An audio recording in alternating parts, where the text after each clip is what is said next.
تعالوا معايا النهاردة هنعمل معاكم أكلة جميلة جدا رهيبة، غدا رهيب جدا جميل. وزي ما انتوا شايفينه هنعمل معاكم كوسة مسبكة بطريقة جميلة جدا، وهعمل معاكم فراخ مسلوقة ومتحمرة، وكمان شوربة رهيبة ورز مفلفل. يلا بينا نشوف وجبتنا الجميلة اللذيذة دي هتتعمل ازاي. هنعملها مش هتاخد معاكي وقت، وهتطلع جميلة جدا ورهيبة، وطعمها حكاية وفوق حكاية الحكاية.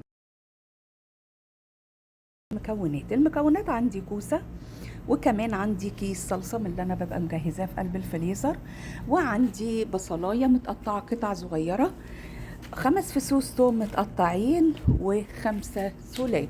عندي ملح وفلفل. ويلا بينا نشوف هنعمل ايه بكل المكونات الجميلة دي. هتبقى جميلة جدا وأحسن ما يكون فيها لحم. يلا بينا. حطينا حلة على النار، هنسيبها تسخن. لازم تسخن عشان لما ننزل فيها زيت الزيتون ما ياخدش مدة طويلة عبال ما يسخن، عشان يفضل صحي. ماشي، احنا كده نزلنا حوالي 3 معالق زيت. بعد ما نزلتي 3 معالق زيت، انزلي عليهم بقى. لما تحسي كده ان هم دفوا، انزلي عليهم بالبصل، ودي اهم خطوة تعمليها. انزلي عليهم بالبصل والثوم. ايوه كده. هنفضل بقى نقلب فيه لغايه ما يبدا يدبل معانا. لازم يدبل معاكي عشان يديكي طعم ونكهه جميله. خليكم ماشيين معايا كده خطوه خطوه، هتلاقوا الدنيا ظبطت معانا وبقت جميله جدا، وطعمها رهيب وحكايه. ما شاء الله تبارك الله، رهيبه جدا جدا. يعني النكهه بتاعتها طالعه بقى، طبعا التوم مع البصل عطيكي كده ريحه رهيبه. هنفضل نقلب فيها لغاية ما تدينا نوصل اللي احنا عايزينه، ان هي تدبل كده، وفي نفس الوقت الزيت بتاعها يبقى موجود فيها باين، علشان خاطر تضمني ان التسبيكة بتاعتك تبقى جميلة جدا وطعمها حكاية وحكاية الحكاية.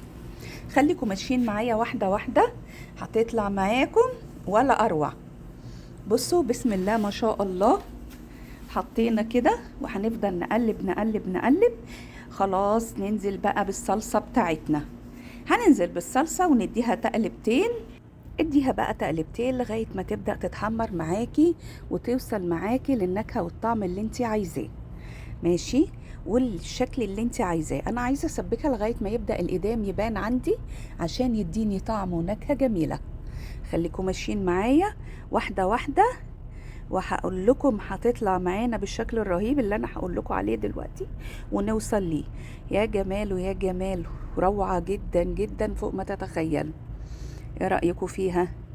ما شاء الله تبارك الله، رهيبة. هنسبك نسبك نسبك، بدأ الإدام يبان. برضو هنضلوا صابرين كده شوية. ايوه بصوا ما شاء الله، وريحتها عظيمة جدا، عظمة على عظمة. ايه رأيكم فيها؟ ما شاء الله تبارك الله، رهيبة. هنبدأ ننزل بقى بالمية بتاعتنا، سخنة أو باردة مش مشكلة، هتسيبيها لغاية ما تغلي تاني. وبعد ما تغلي طبعا احنا حطينا الملح والفلفل الأسود، ونسيت أقول لكم، والفلفل الأسود، وسبناها تتسبك معانا، وحطيت معاها شوية سكر. خلاص كده حطينا عليها المية. بعد ما حطينا عليها المية، ممكن تنزلي كمان بشوية ملح وفلفل اسود بعد ما تظبطيها. شو دوقي الطعم والنكهة، هتلاقيها بقت جميلة جدا.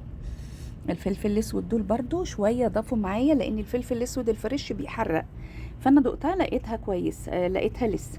حطيت بقى عليها تاني، وبصوا قلبتها تقلبتين، وهسيبها بقى تغلي. سيبيها تغلي لغاية ما تتقل معاكي شوية، عشان تبقوا عارفين. بعد ما تتقل كده، انزلي بقى بالكوسة بتاعتك. نزلتي بالكوسة، اما تتقل هتخسي شوية عن ما انت حطيتي، عشان تبقوا عارفين.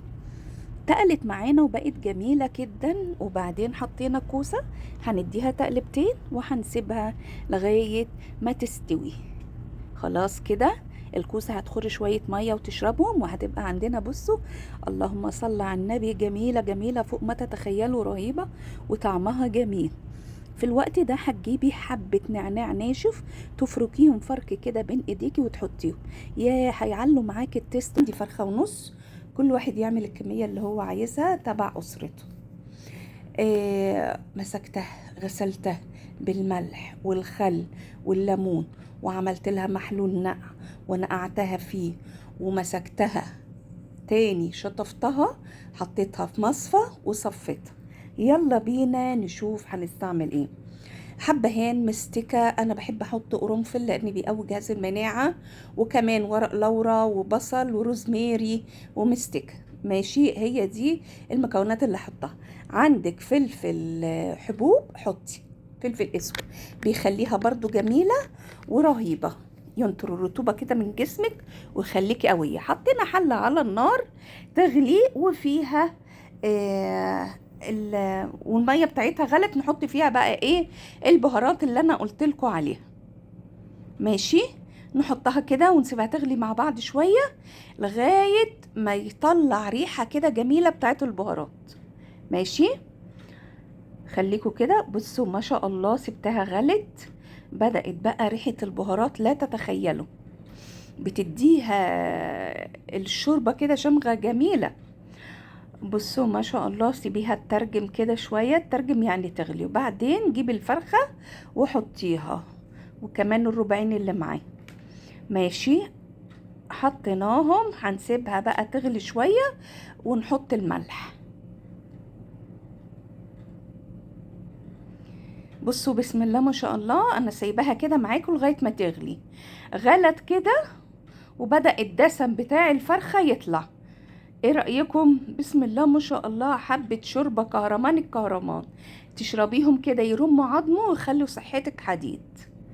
بصوا ما شاء الله، هنمسكها بقى دلوقتي، هنغطيها ونسيبها تستوي. استوت الفراخ بتاعتنا وطلعناها. ماشي، طلعنا الفراخ بتاعتنا. بص الشوربة ما شاء الله، مقلاية على النار، حطيت فيها زيت. طبعا انا حاطة زيت وسمنة، زيت زيتون وسمنة فلاحي عشان يستحملوا. ونبدأ بقى نحمر الفراخ بتاعتنا.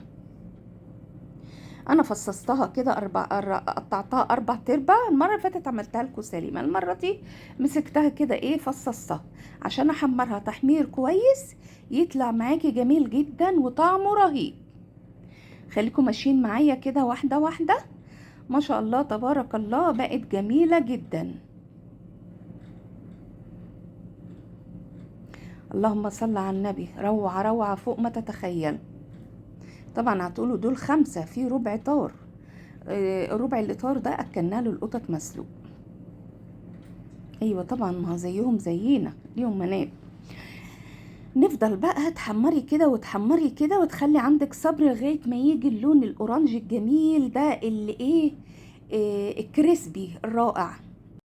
يلا تعالوا بقى معانا، بصوا اكلتنا النهارده جميله ازاي.